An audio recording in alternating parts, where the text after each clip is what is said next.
The paperwork is a bonus for what we're doing, because that paperwork is no good if you don't have the knowledge and the understanding of the fraud and the corruption of how we got where we are sitting at. For someone just to sit down and say, okay, we're going to do a lecture, my paperwork is $500, and here's the paperwork. Well, you didn't. Number one, you don't back up your paperwork. Number two, you're not talking about how the fraud is. You're just talking about you and your paperwork, and how if I go use your paperwork and $500, this is going to fix my problem. They ain't fixing the problem. We're not being educated. We need the education. Well, we give ours away in the seminars for $200.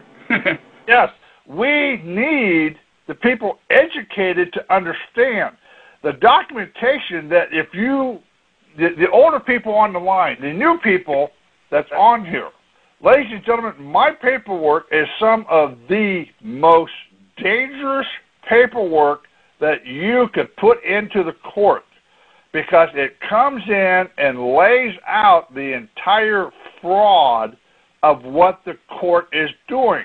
We're coming in and showing that that judge is operating in a foreign state capacity. Well, what do you mean foreign state capacity? Under the 1789 statute at large, the very first statute was oath of office. Title V, United States Code 3331 to 3333 goes in, deals with oath of office for public officials. 5507 goes in, condition to pay. Okay, that's in the United States Code. Under Title 22, CFR, Code of Federal Regulations, 92.12 to 92.3031 goes in and it shows you explicitly how their oath has to be done. That isn't the issue on how their oath has to be done. It's the fact that it's under Title 22, Code of Federal Regulations, which happens to be foreign relations.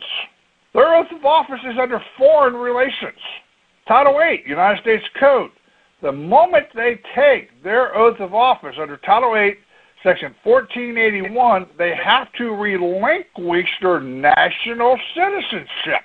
That's not an option. That's not, well, do I really have to? They've got to. There isn't a choice. Title 22, United States Code, again, foreign relation and intercourse, Chapter 11, Section 611. The moment they sit here and sign away their national citizenship, they have to sign themselves into the Secretary of State as a foreign agent. Ladies and gentlemen, these people aren't sitting down giving you this information. We are. We're putting it into the paperwork. We're not allowing the court any avenue on this stuff because we are exposing more and more of their corruption, and that's why we brought in 11th Amendment. You know, ladies and gentlemen, the problem we're running into, and we don't have enforcement, but I get phone calls day in, day out, and thank God it's slacked up here the last 2 weeks for me because I needed it. The thing of it is, ladies and gentlemen, there's nothing wrong with the paperwork that we're putting in. Everybody is hunting for a magic word, something that we can walk in and tell the judge, and the judge says, oh my God, you're right. And really the magic words come down to, Your Honor, the 11th Amendment clearly shows that you have no judicial power to hear any case in law or in equity or any controversies. And also, the 14th Amendment, Section 1, clearly sits here and states that you cannot enforce any laws against the citizens or abridge their rights and privileges.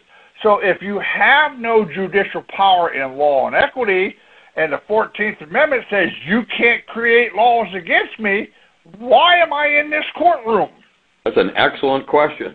And also, Rod, you can't call him Your Honor. Under the 13th Amendment, it's a title of nobility. That's exactly right.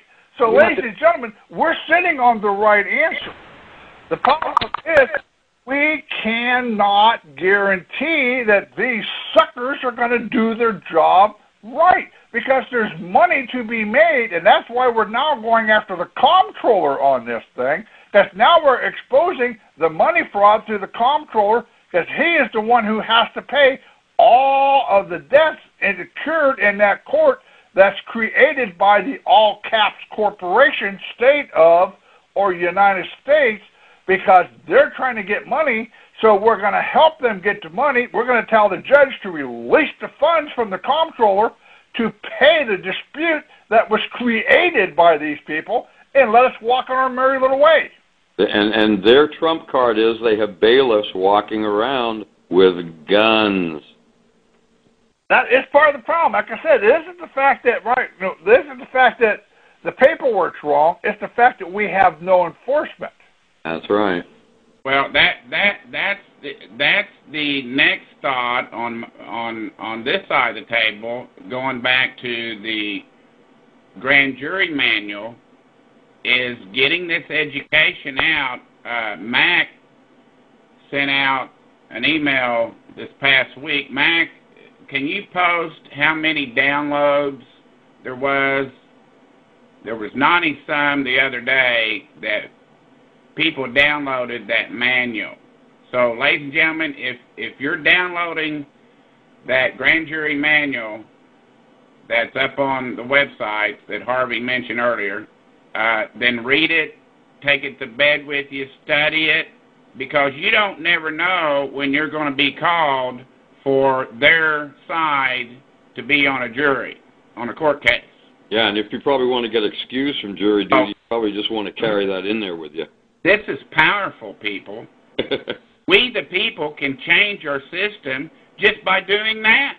You got that right. This is why we're trying to do the educational side on the airwaves, because, ladies and gentlemen, everybody knows the system's broke, but nobody knows where it's broke. We are finding it out. If it wasn't for the researchers like Jeanette and EJ and Balsaman and a lot of these other people who's coming in with the information, I wouldn't be able to put it together. And I got people like Harvey and Judy that's coming back in and correcting my grammar to put this into a little tighter, understandable explanation of what we're doing, in order so when we put it before this judge is looking at the paperwork, says, oh crap, the jig is up.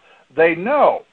Now, I got two choices. Either I can sit down and dismiss this case, or I can sit here and run the risk and see how long I can run it without getting caught.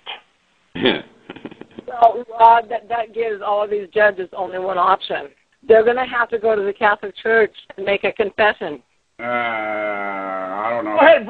Go ahead and bring Estelle and them in. Good. Yeah. Well, I'll tell you what.